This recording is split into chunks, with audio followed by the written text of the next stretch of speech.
আবারও হাজির হলাম তোমাদের সামনে নতুন একটি নিরামিষ পনির আইটেম নিয়ে। নিরামিষের দিনে গরম ভাতের সাথে এইটি কিন্তু কোনো তুলনা হয় না। তো চলো কথা না বাড়িয়ে রেসিপিটা আমরা দেখে নিই। প্রথমে 1 চামচ কালো সর্ষে, 1 চামচ সাদা সর্ষে, 1 চামচ পোস্ত, কিছুটা নারকেল কোড়া, 2টো কাঁচা লঙ্কা আর 1 চামচ টক দই দিয়ে মশলাটা আমরা রেডি করে নেব। তারপরে পনিরটা এদিকে বের করে পিস পিস করে আমরা কেটে নেব। যে যেমন শেপে কাটতে পারো। ছোট ছোট করে পিস করে নিয়েছিলাম যাতে নুন মশলার তেল ভালোভাবে ঢুকে যায়।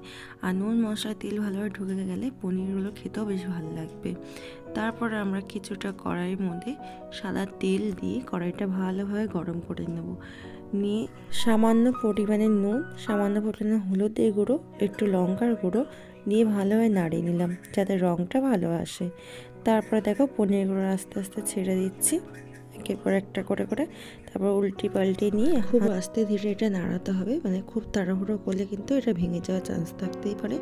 তারপরে দেখো একটা টিফিন ক্যারির মধ্যে আমি এইগুলো সব নামিয়ে নিলাম। তারপর পেস্টটা যেটা ছিল তার উপর দিয়ে আমি এটা মাখিয়ে এরপর বাটিতে যে মশলা লেগেছিল ওটা একটু সামান্য পরিমাণে জল দিয়ে আমি ধুয়ে বাটিতে দিয়ে দিচ্ছি।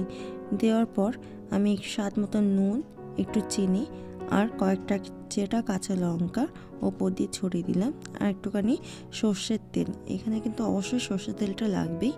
আর তারপরে দেখো চামচ দিয়ে একটু নাড়িয়ে নিচ্ছি যাতে মশলাগুলো সব কটা লেগে যায় সব পনিরের মধ্যে। এরপর কড়াইতে জল দিলাম, জল দিয়ে কড়াইটা গরম হচ্ছে। তারপর টিফিন ক্যারিটা আমি একটা স্ট্যান্ডের উপর রেখে দিয়ে ঢাকা দিয়ে রাখলাম।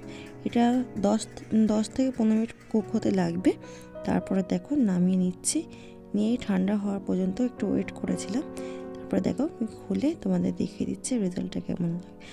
দেখো এটা কিন্তু গরম ভাতের সাথে খেতে সত্যি খুব অসাধারণ লাগে।